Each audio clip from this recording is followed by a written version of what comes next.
je vais d'abord vous rappeler là, les règles pour la présentation, puis vous pourrez commencer là, après que les juges se soient présentés. Donc, pour les règles, là, le chronomètre démarre au moment où l'un de vous débute la présentation. Par la suite, votre présentation doit durer entre 13 et 15 minutes. Une pénalité de 1 point sera appliquée pour chaque tranche de 30 secondes là, manquante. Si vous n'avez pas terminé votre présentation après 15 minutes, je devrais vous couper là, pour terminer la présentation. Je vais vous montrer, là, j'ai avec moi des cartons là, pour les 10, 5, 2 et 30 secondes. Donc, je vais vous montrer ça là, selon les minutes, puis selon les secondes qui vous restent.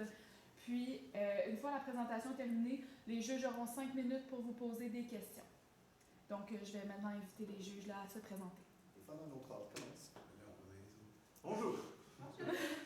Éric Legalet, je suis l'ancien directeur des TI de chez Sur-Mesure. Maintenant, je suis le directeur général d'une compagnie sœur de Sur-Mesure qui s'appelle MTM Design, MTM pour Make to Measure. On est, donc, Sur-Mesure est un de nos clients, c'est nous qui aidons Sur-Mesure avec toute sa plateforme technologique, mais aussi avec tout l'approvisionnement des vêtements. Sur-Mesure est un de nos clients, on travaille avec 120 boutiques à travers le monde, surtout aux États-Unis, Mexique et en Australie. Moi, c'est Jean-Pierre, je suis le directeur développement des affaires, partenariat et médias chez Sur-Mesure. Ça fait 8 ans que je travaille pour la compagnie. Je m'occupais beaucoup de tout ce qui était marketing et tout. Mais là, le marketing chez Sur-Mesure, ça bouge toujours vers un marketing plus expérientiel, de partenariat et tout ça. Donc, ça a pris une place plus importante chez nous et c'est de ça que je m'occupe le plus actuellement. Jean-Sébastien Paré, je suis directeur vente et marketing chez Paricar. Donc, on est une entreprise dans le domaine de la beauté, coiffure esthétique, donc une clientèle majoritairement féminine. Et je suis aussi un ancien stagiaire avec le JP chez Sur-Mesure. C'est ça? Vous avez donné chaque fois. Enchanté. Enchanté. Enchanté! Oui. Est-ce que je clique juste sur la souris pour changer? Vous pouvez cliquer sur la souris ou sinon, vous avez le petit pointeur là, à côté. Ok, parfait. OK. Bien, enchanté les juges. On vous remercie premièrement de nous avoir mandatés pour la résolution de ce cas-là. Je suis présentement avec mes meilleurs employés, donc Soraya Poirier, responsable des stratégies, puis Anthony Tunnel, vice-président de la firme Optima. Donc, nous sommes une firme de consultation et développement d'entreprise de la région, la meilleure en région. Donc, je vais commencer avec le plan de la présentation. Nous allons tout d'abord débuter avec un retour sur le mandat. On va poursuivre avec une analyse FFOM de l'entreprise, ainsi que du nouveau processus qu'on va vous présenter, la stratégie qu'on a pensée. Ensuite, on va aborder les changements de perspective, suivi du marketing, avec une explication du budget et du nouveau concept. Et pour finir, nous allons parler de la vision à long terme sur 5 ans, ainsi que la conclusion. Donc, je passe la parole à mon collègue Anthony. Oui, moi je vais vous parler le retour sur le mandat. Tout d'abord, je vais vous parler de Sur-Mesure. C'est une entreprise axée sur la qualité, une expérience humaine et personnalisable. L'excellence du service est très reconnue. Le respect des identités et inclusion. Il y a 10 points de vente au Canada, États-Unis et Mexique réunis. Et pour devenir ils veulent devenir la référence numéro 1 du vêtement sur mesure personnalisé. D'ailleurs, on va continuer avec les questions mandataires. Oui, donc les 3 questions qu'on avait à répondre étaient premièrement de comment on devait s'adapter à cette nouvelle clientèle-là selon notre historique d'expertise. Ensuite, de définir un positionnement clair, distinctif, puis crédible dans ce nouveau marché-là. Puis finalement, on va vous expliquer c'est quoi notre stratégie afin d'accélérer l'adoption des ventes pour cette nouvelle offre. Puis Soraya va vous parler maintenant du public le cible. Oui, donc ce qu'on veut chercher avec le mandat, c'est un public cible féminin, surtout des professionnels de 25 à 55 ans, mais particulièrement des femmes avec un revenu de la classe moyenne ou élevée, mais surtout qui sont prêtes à payer, à mettre le prix et à investir dans la qualité des produits de sur-mesure, ainsi que la qualité du service de luxe. Maintenant, on va passer à l'analyse FFOM de sur-mesure. Anthony, est-ce que tu peux nous expliquer? Oui, absolument. D'abord, on a reconnu les forces. Il y a la diversité des produits, une personnalisation sur chacun des produits, un système en ligne déjà implanté et des stylistes avec une grande expertise. Une des faiblesses, ce serait plus le manque de stylistes féminins. On retrouve 2 femmes stylistes au Canada. Puis dans les opportunités, on a une augmentation des femmes dans le monde des affaires. Puis cela ouvre plusieurs portes sur les parts de marché. Il y a moins de concurrence directe, parce que les concurrents de haut de gamme, c'est plus très éloigné, je vous dirais.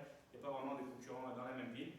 Et, dans les menaces, on retrouve un contexte économique difficile, un prix du gaz qui monte, des possibilités, des livraisons retardées dues au canal, admettons, d'Ormuz qui est bloqué en ce moment, il y a moins de cargo qui circule, fait que moins de pétrole. Le pouvoir d'achat des citoyens est donc en diminution. Fait que ça, c'est vraiment un point qu'on a pris en compte durant notre recherche pour répondre à votre mandat. Pour continuer, Léa va nous parler du nouveau processus sur la clientèle féminine. Donc, nous, on a voulu révolutionner la marque sur mesure, donc d'offrir un nouveau service pour nos clients. On va commencer à Québec. Donc, en fait, ce serait d'avoir une première rencontre où la styliste se déplacerait directement chez la cliente. Donc, la cliente n'a pas besoin de se déplacer pour venir combler le besoin. Ensuite, ce qui sera discuté donc dans cette première rencontre-là, ça va être des besoins et des inspirations de la cliente. Ensuite, de son style recherché, donc la coupe, les couleurs, les boutons, tout ce qu'elle recherche. Ensuite, le styliste va apporter avec lui les catalogues, donc pour avoir les textures de tissu, pour avoir les couleurs directement chez elle. Puis en même temps, on va pouvoir visionner aussi avec sa garde-robe pour qu'elle puisse associer déjà du linge qu'elle a avec peut-être un nouveau produit. Puis, donc, on offrirait aussi un nouveau service en analyse de colométrie pour être certaine que ce qu'elle veut fonctionne avec ce qu'elle est, pour qu'elle ait le meilleur produit possible. Ensuite, Soraya, la deuxième partie pour avoir le produit. Oui, donc la deuxième étape de ce processus, ça se ferait directement en magasin. Et un petit rappel, la première, c'est toujours optionnel. Ça peut quand même se faire en magasin si jamais la cliente n'est pas à l'aise de recevoir qui que ce soit chez elle. Donc, c'est vraiment une option qui semble quand même intéressante. Donc, pour cette deuxième rencontre, ça se passerait directement en magasin. Ce qu'on discuterait lors de cette rencontre, ça serait pour rendre le projet plus concret. Donc, que ce soit la prise de mesure de la cliente, vraiment concrétiser le produit qu'elle veut, comme elle a dit, le tissu, la texture, etc. Ensuite, aussi les opinions que la styliste pourrait donner directement à la cliente, que ce soit avec son expérience, avec sa morphologie de la cliente. Et ensuite, Anthony, est-ce que tu peux nous expliquer les objectifs de ce nouveau processus? Oui, absolument. D'abord, un des premiers objectifs, ce serait être capable de mettre à l'aise toutes les femmes dans un environnement connu. Le fait d'aller à domicile, ça rend certaines personnes plus à l'aise et puis plus ouvertes pour parler et puis se rapprocher de nos stylistes. Cela crée aussi une relation de confiance dès le départ avec nos stylistes et la colorimétrie. Puis faciliter l'accès à un nouveau besoin pour chacun de nos clients. Puis, petite parenthèse aussi, ça serait la même styliste qui ferait les deux rencontres pour vraiment créer un lien de confiance tout au long du processus. Oui, donc, pour ce qui est du changement de perspective, en fait, nous, on veut plus de stylistes femmes. C'est comme on l'a dit tantôt, il y en a juste 2 en ce moment au Canada, donc on en veut plus pour qu'ils puissent bien répondre aux besoins des femmes. Ensuite, on veut un site web qui est plus axé sur les femmes parce qu'en regardant, on voit que c'est plus les hommes qui sont mis en évidence. Donc, on veut plus inclure les femmes en voyant qu'ils peuvent être inclus dès le départ sur le site web. Ensuite, le fait que les clients n'ont plus besoin de se déplacer pour répondre à leurs besoins, c'est vraiment un gros avantage de ce nouveau processus-là. Sinon, chaque détail est personnalisable. Donc, du bouton jusqu'à la couture à l'intérieur, tout est personnalisable. Puis, on ne veut pas non plus de formulaire en ligne parce que oui, les questions qu'on va avoir à la cliente à la première rencontre pourraient se faire via un formulaire, mais on veut vraiment favoriser l'approche humaine pour la cliente.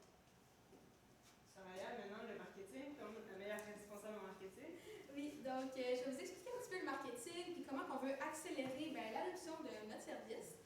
Donc, en premier lieu, il y aurait la visibilité. Donc, on voudrait inclure plus de vidéos sur les pages des réseaux sociaux, puisqu'on a fait un petit aperçu du Instagram. C'était plus des photos, donc on aimerait ça faire plus de vidéos avec l'inclusion, différentes morphologies, cultures de femmes, évidemment.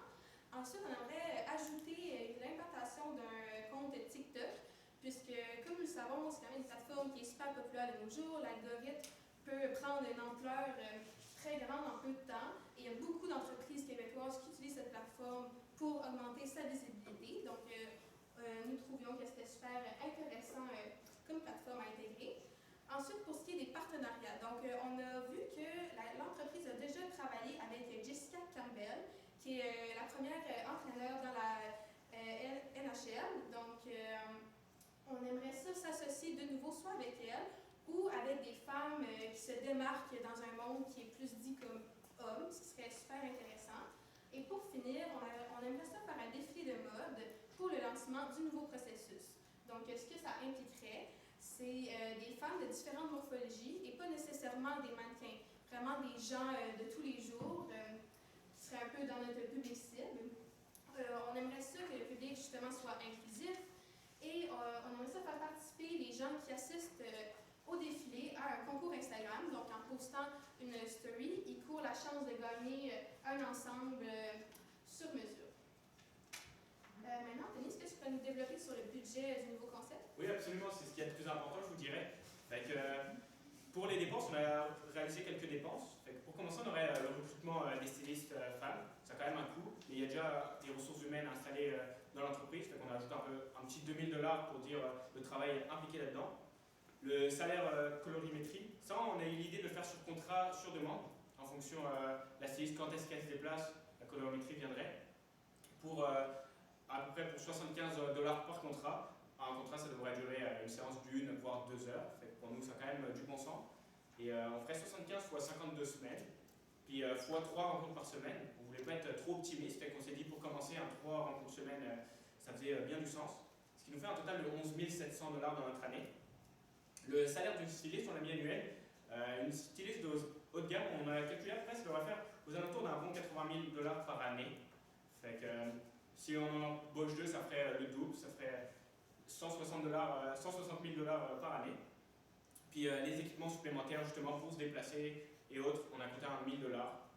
Pour le lancement du défilé, tout réuni, on a compté à peu près pour un 12 000 $. Puis l'ajout d'une tâche du département marketing pour faire du montage plus vidéo pour les réseaux sociaux, tout ça, rajouter un peu de job, ce serait un 5 000 $ durant l'année. Ce qui fait un total de 111 700 $ annuels, sachant que toutes ces dépenses ne seront pas à chaque année. On a quand même, admettons, le lancement du défilé, ça c'est une fois dans l'année, puis c'est ça qu'on retrouve, le reste on va le retrouver durant les autres prochaines années. Puis pour être réaliste, pareil, dans notre augmentation des ventes, on vise à un 10% dans le secteur de Québec. On ne veut pas être trop optimiste, on s'est dit 10% c'est resté juste pour le marché. Léa va pouvoir vous parler de notre vision sur le long terme. Notre projet, ça ne va pas juste sur cette année-là, on s'est projeté quand même loin. Léa, peux-tu nous parler des 5 prochaines années? Oui, donc notre vision à long terme, c'est que selon la demande, le service de première rencontre au domicile peut être ouvert aussi pour les hommes. On commencerait aussi par plus se diversifier à Montréal, Laval, il y avait aux États-Unis, au Mexique, pour qu'on puisse répondre à une plus grande demande, donc encore plus augmenter les ventes. Puis, c'est ça, donc, pour les autres points de vente, de l'augmenter, puis d'avoir plus de stylistes, puis au long terme, de devenir aussi pour les hommes et pour les femmes, parce que c'est sûr qu'au début, on va être encore associé à des complets sur mesure pour les hommes, mais à long terme, on veut être associé pour les deux, pour tout le monde. Puis aussi, à ajouter que sur le site web, en ce moment, c'est vêtements pour hommes et femmes. On peut mettre femmes en avant. Comme ça ferait femmes et hommes. Puis là, ça donnerait peut-être plus de visibilité pour les femmes. Donc, on va passer à la conclusion de notre résolution d'État. Donc, on va revenir sur les questions mandataires que nous avons abordées au début. Soit la première, qui était comment adapter son expertise historique qui était particulièrement pour les hommes, comme nous le savons, pour une nouvelle clientèle, soit les femmes. Donc, comme on l'a abordé, on voulait offrir un service à domicile, prendre les femmes plus confortables, rajouter des stylistes femmes également, parce qu'on s'entend que parfois certaines femmes ne sont pas à l'aise de faire affaire avec des hommes, être à proximité ou quoi que ce soit, pour quelconque raison personnelle. Ensuite, pour le deuxième point, c'était définir un positionnement clair, distinctif et crédible. Pour ce qui est de la crédibilité, comme nous l'avons vu sur le site web, il y a une très bonne expertise des stylistes de plusieurs années d'expérience. Et quand nous voudrions engager des femmes, on aimerait ça également que ce soit des femmes d'expérience dans le milieu, etc. Ensuite, Ensuite, pour ce qui est distinctif, on s'entend que se déplacer, c'est quand même une valeur ajoutée, c'est une plus-value au produit. Et aussi, ce qui nous distingue, c'est vraiment la qualité du service, ainsi que des produits de qualité, durables, etc. Et c'est une entreprise aussi du coin. Et pour finir avec la stratégie qu'on a mis en place pour accélérer justement l'adoption de cette nouvelle offre ou approche. Comme on l'a mentionné, on voudrait faire un lancement avec un défilé. Même si ça marche bien, on pourrait même le reproduire à d'autres endroits. Ensuite, il y a les nouveaux réseaux sociaux, donc s'implanter sur TikTok, comme vous l'avez dit, inclure des vidéos avec un monteur vidéo. Ça ressemble à ça pour la conclusion. Oui. Donc, vous avez quand même fait affaire à nos meilleurs spécialistes dans l'entreprise. Je pense que c'est le meilleur processus pour maintenant mettre les femmes à l'inclusion de Sur Mesure. Merci beaucoup. Merci à vous. Super beau concept d'agence. Ça, c'était très cool. Je veux juste vous lancer des fleurs en premier. Un retour très clair sur le mandat. Fait que j'ai vraiment aimé comment vous l'avez mis vraiment clair. Puis vous l'avez ramené à la fin. Super intéressant. On se perd pas dans la présentation. Cool. FFOM, excusez, je t'avais dû dire SWOT moi aussi. J'aurais peut-être une petite question marketing. J'ai l'impression que vous êtes une agence marketing et puis la meilleure en plus. Je pense que vous auriez aimé pouvoir développer peut-être un peu plus sur ce côté-là créatif, alors que ça ne faisait pas nécessairement partie du mandat. Donc ma question serait plus, à votre vue et à vos connaissances, comment le contenu marketing, médias sociaux doit s'adapter? Qu'est-ce que Sur Mesure peut faire pour s'adapter à une clientèle plus féminine? Vous avez parlé de l'ouverture de d'autres comptes, mais j'aimerais vous entendre si vous avez des idées. Ben, je pense que justement, il pourrait mettre de l'avant plus de femmes avec beaucoup de diversité. On pourrait aussi faire des contextes, des femmes qui font des présentations milieu d'affaires, puisque c'est un peu la clientèle cible. Donc, des femmes vraiment dans leur milieu avec leur costume qui les met en valeur, avec plein de diversité, les couleurs, les différentes tailles, les taillures, etc. Donc, je pense que ça pourrait être intéressant justement d'aller dans le vrai milieu des femmes, dans leur réalité, puis de le mettre plus de l'avant avec des vidéos. Je pense que c'est un peu ça aussi, pour ça qu'on voulait inclure les vidéos au lieu des photos. Ça fait plus personnalisé justement, puis c'est un peu le but des valeurs, etc. Pour développer sur ça, vous avez mis dans le budget 5 000 $. Est-ce que c'est parce que vous proposez peut-être de capter ce contenu-là et le faire monter à l'externe ou par quelqu'un dans votre agence? Oui, c'est ça. On voulait investir justement. Il y a déjà des personnes au marketing, mais on pourrait justement soit engager un monteur si l'expérience ou l'expertise ou quoi que ce soit n'est pas présente déjà dans l'entreprise, mais si elle l'est, juste rajouter des tâches supplémentaires aux personnes qui sont assignées à ce poste. Ça pourrait être aussi des journées dans la vie d'une styliste qui va à domicile chez les clients. Je pense que ça pourrait être intéressant de voir c'est quoi le processus de la styliste quand elle est chez la cliente. Pour pas faire, parce que ça peut peut-être faire peur à la cliente qu'une styliste vient chez eux, elle vérifie toutes ses vêtements. Puis là, la styliste va pas dire c'est laid tout ce que tu as, tout que tu fasses sur mesure. Mais ouais, je pense que c'est pour aussi démystifier qu'est-ce que la styliste va faire vraiment à domicile chez la cliente. Pour l'augmentation des ventes, vous êtes allé à 10%. Êtes-vous capable de justifier un petit peu le 10%? Absolument. Tout d'abord, je pense que 10%, on a comme réfléchi à un chiffre qui a plus de sens. Genre, on s'est dit que viser au-dessus de 20%, ça commence à faire beaucoup en fonction du nombre de clients. Si vous avez, je sais pas, 100 clients par semaine, ça vous ferait un client de plus par semaine. Fait que si tu veux ramener ça sur ton année, ça commence à... Ça chiffre, mais ça commence à faire du sens pareil. Puis c'est qu'on ramène une nouvelle clientèle aussi. Fait que là, il y a beaucoup plus d'hommes, je vous dirais. Fait que le fait juste de ramener des femmes, tout de suite, on va avoir plus de clients. Ce qui est juste pour justifier l'augmentation de la venue des femmes.